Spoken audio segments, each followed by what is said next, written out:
dengan materi pembuatan peraturan desa. Nah, yang pertama pertanyaan kami, bagaimana alur penyusunan peraturan desa, khususnya yang ada di Desa Tonulet? Apakah alur penyusunannya sesuai dengan Permendagri nomor 111 tahun 2014 tentang pedoman teknis peraturan desa? Dipersilakan. Ya, terima kasih atas pertanyaan bahwa mengenai alur untuk pembuatan peraturan desa ini, kita menyesuaikan kondisi yang ada di desa, dan kedua, sebelum ini peraturan desa itu keluar, itu harus kami laksanakan sesuai dengan keadaan, dan itu dilaksanakan dengan musyawarah. Jadi di saat itu kita hadirkan seluruh tokoh-tokoh masyarakat, tokoh-tokoh agama, baru BPD, dan keterwakilan dari masyarakat untuk mendengar apa-apa yang bisa kita buat untuk menjadi peraturan desa. Baiklah, berarti di sini Bapak sudah menjelaskan juga kalau dalam rangka penyusunan Rakerdes ini disesuaikan dengan latar belakang, kondisi sosial dan juga budaya masyarakat yang ada di sini. Bukan hanya tidak sekedar dibuat karena tidak memperhatikan atau yang penting sudah dibuat saja. Nah, kemudian bahwa untuk peraturan yang ada di Desa Tonulet ini melibatkan masyarakat desa, BPD, tokoh-tokoh agama dan tokoh-tokoh masyarakat untuk mendapatkan masukan dan juga untuk memberikan sumbangsi pemikiran masyarakat yang sangat berpengaruh untuk keberlanjutan Rakerdes ini, karena peraturan desa itu dibuat untuk masyarakat juga. Nantinya, sudahkah implementasi peraturan desa di Desa Tonulet ini sudah sesuai? Dan ketika implementasinya tidak sesuai, langkah apa yang akan diambil oleh Bapak selaku ketua dan juga bersama dengan pemerintah di dalamnya BPD untuk mengatasi hal yang tersebut? Memang bagi kami pemerintah desa bahwa itu kami buat sesuai dengan musyawarah. Tapi itu ada hal-hal seandainya itu tidak mengena, saat itu kita akan musyawarah lagi untuk memperbaiki hal-hal apa yang dibuat agar itu bisa dipahami oleh masyarakat dan dilakukan. Oh iya. Dan untuk pertanyaan selanjutnya mengenai hak masyarakat dalam mengakses Perdes, di sini ada Undang-Undang Nomor 14 Tahun 2018 tentang keterbukaan informasi publik.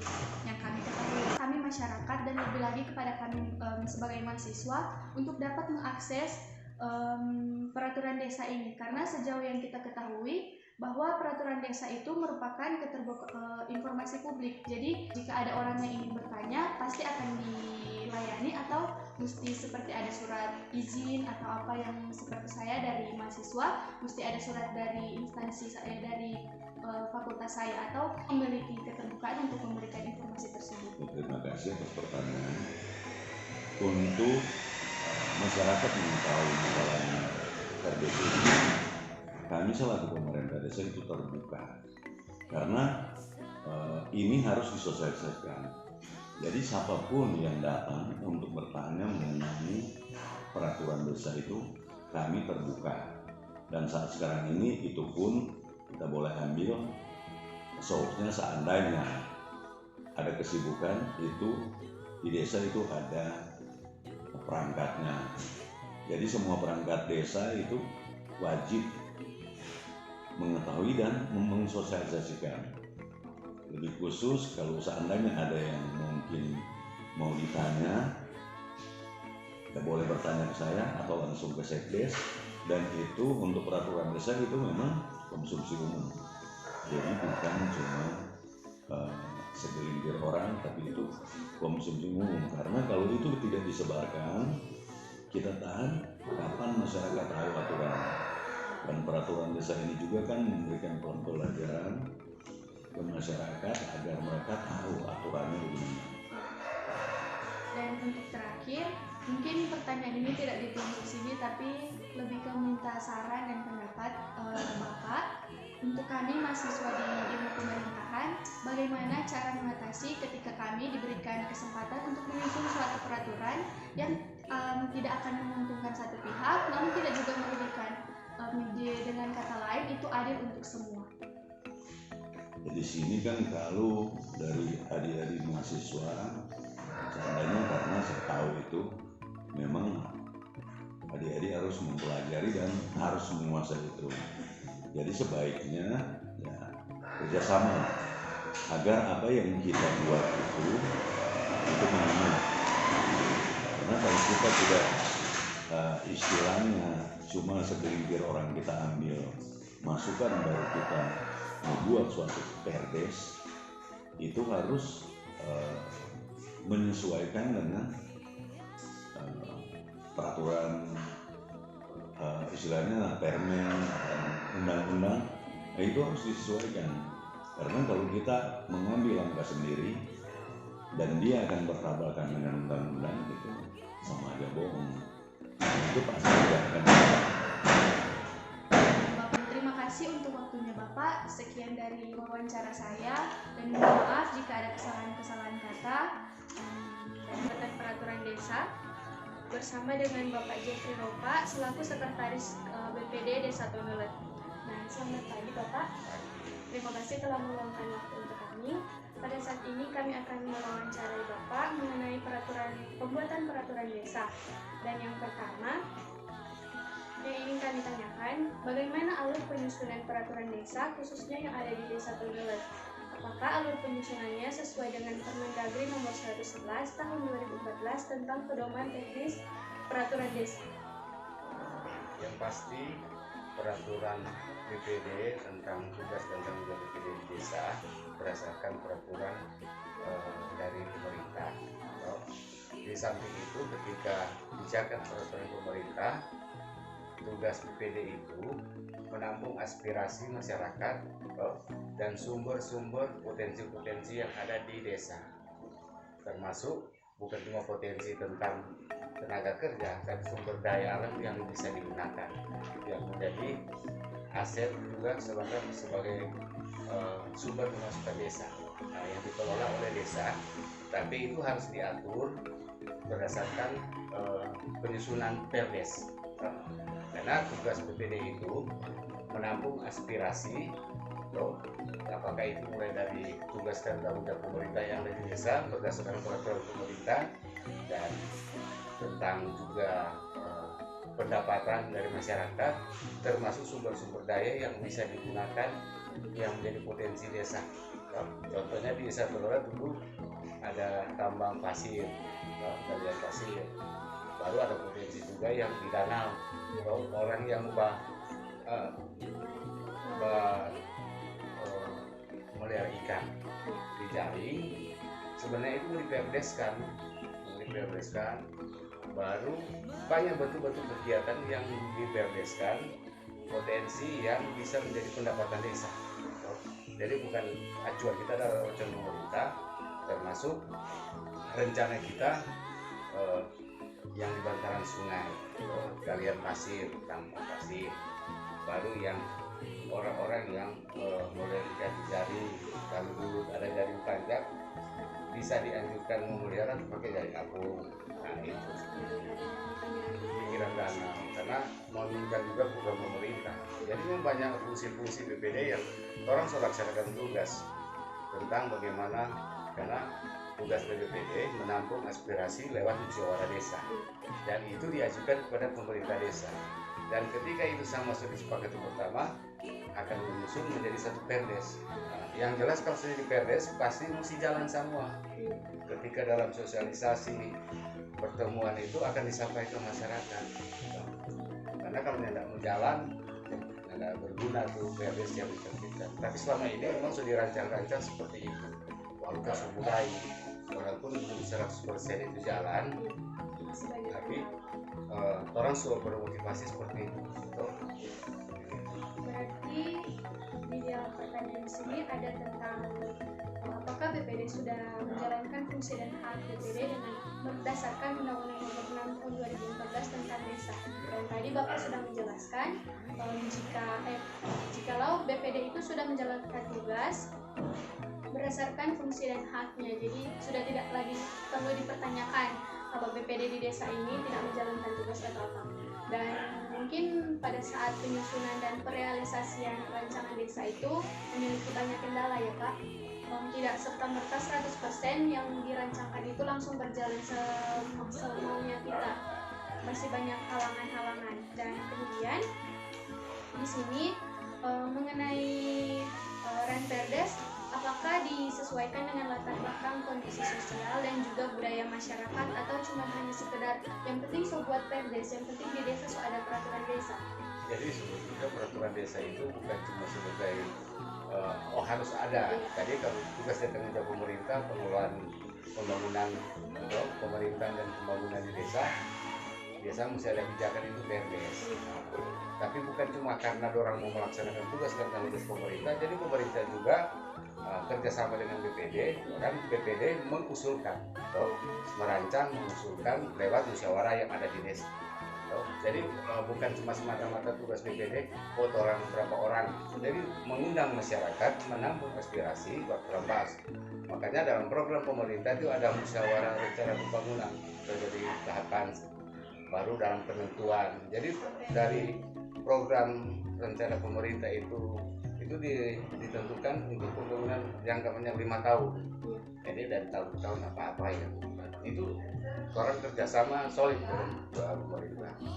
Baiklah, berarti dalam rancangan peraturan desa di Desa Punelet, masyarakat juga dilibatkan untuk mendapatkan masukan dan juga memaksimalkan Renperdes ini, karena seperti yang kita tahu sumbangsi dari pikiran masyarakat itu sangat berpengaruh kepada kita untuk keberlangsungan rancangan peraturan desa ini, karena Perdes akan berjalan dengan baik jika masyarakat dilibatkan, dan jika disosialisasikan kepada masyarakat akan mengerti, oh ini ternyata di desa ini ada peraturan ini yang harus orang laksanakan, tidak boleh dilanggar. Dan pertanyaan yang terakhir, nah di sini Bapak, kami sebagaimana yang kita tahu bahwa di Indonesia ini ada Undang-Undang Nomor 14 Tahun 2018 tentang Keterbukaan Informasi Publik, dan di dalamnya itu yang kita bahas pada saat ini peraturan desa.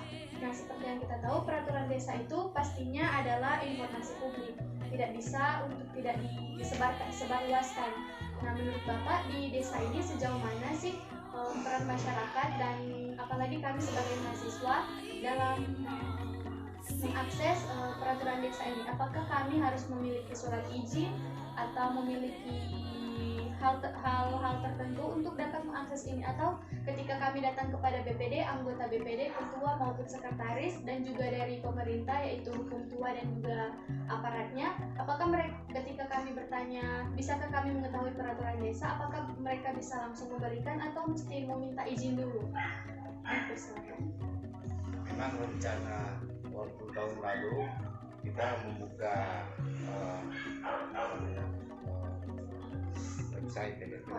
website khusus untuk BPD.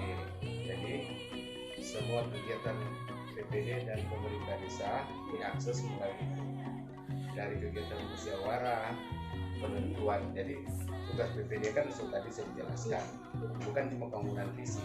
Jadi mulai dari pembangunan ekonomi, sosial masyarakat, semua sampai kesehatan. Kami mengusulkan. Jadi itu kerjasama dengan puskesmas, baru pihak-pihak orang bekerjasama dengan pihak-pihak yang terkait berkaitan dengan rencana pembangunan pemerintah.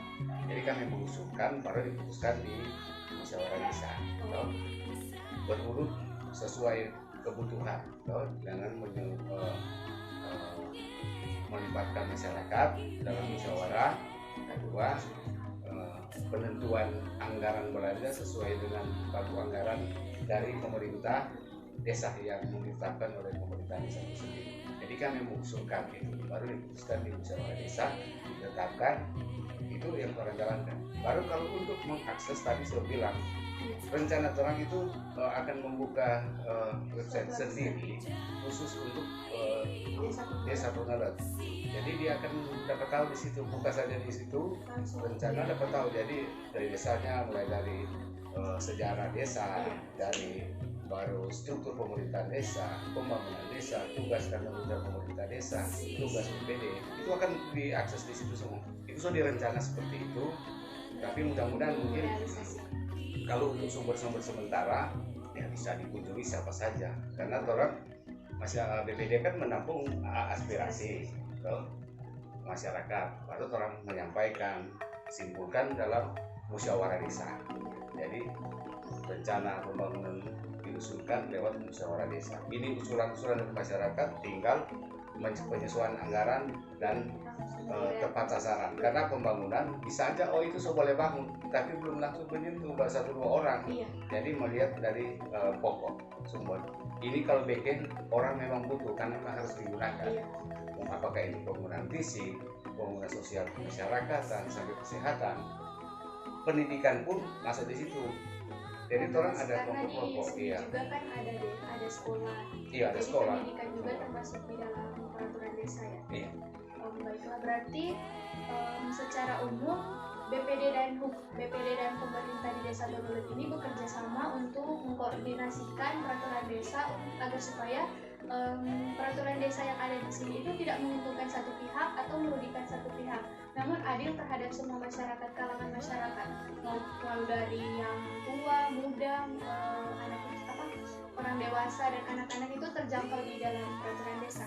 Nah, kemudian untuk pertanyaan yang terakhir, mungkin dari Bapak sendiri dari BPD kepada kami mahasiswa, apalagi kami dari mahasiswa ilmu pemerintahan Fakultas Ilmu Sosial dan Politik, mungkin bisa memberikan saran atau masukan kepada kami jika kami dihadapkan pada saat kami ditugaskan untuk menyusun suatu peraturan, yang dimana peraturan itu untuk keberlangsungan banyak orang, kepentingan umum, dan bagaimana caranya kami menyusun suatu peraturan itu untuk tidak merugikan satu pihak atau menguntungkan kami sebagai pihak penyusun. Bagaimana tanggapan Bapak untuk hal tersebut? Bisakah Bapak berikan suatu saran atau pendapat? Ya, memang kalau untuk hal itu, kita kira untuk bagaimana berupa mahasiswa untuk memberikan pendapat, bahkan kerjasama dalam melakukan penyusunan, itu hal yang positif dan bagus. Karena memang mungkin karena 2 tahun terakhir kan orang pandemi, jadi orang nggak bisa kumpul-kumpul orang. Orang sebenarnya rencanakan ketika awal pandemi, rencana di saat itu orang akan bikin musyawarah desa khusus menyusun tentang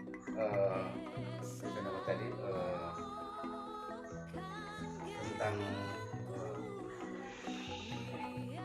penyusunan dalam PNS itu. Jadi sebetulnya itu tugas dari BPD. Jadi menampung aspirasi, menyusun, dan itu baru diajukan kepada pemerintah desa dan dibahas di musyawarah desa dan ditetapkan. Itu ada aturan pemerintah itu mengatur itu. Jadi tugas orang menampung semua aspirasi. Cuma ketika waktu orang menyusun ini kan soalnya bisa melibatkan secara umum, jadi kurang keterwakilan. Jadi minimal itu fungsinya dari BPD iya, sebagai penambung aspirasi masyarakat, karena nak mungkin orang melibatkan satu desa iya. ini, jadi mengadakan banyak sekali pendapat, nggak mungkin akan menjadi satu. Jadi makanya ada BPD dan juga hukum tua yang menjadi penguat aspirasi untuk aspirasi masyarakat. Iya. Makanya kalau di pertama kan musyawarah desa yang dipimpin itu adalah BPD. Iya. Yang memimpin musyawarah desa itu BPD, karena orang menampung aspirasi. Cuma agak meringankan orang karena di pandemi ini, di musyawarah desa ini, ketika sebelum itu kan orang ada penelusuran ke bawah, Iya. mencari aspirasi masyarakat karena situasi dan kondisi. Baru orang bahas di musyawarah desa. Ketika itu sudah tersusun, orang serahkan kepada pemerintah desa untuk menyusun sesuai dengan waktu dan berdasarkan dana-dana yang ada. Memang ada dana pemerintah untuk pembangunan sekarang, tapi ada juga pembangunan tentang pendidikan, kesehatan, aspek-aspek sosial yang lainnya. kerjasama dengan lembaga-lembaga gereja, itu ada semua. Jadi orang itu masih struktur bagus, tapi memang karena pandemi ya memang Ya, dibatasi. memang.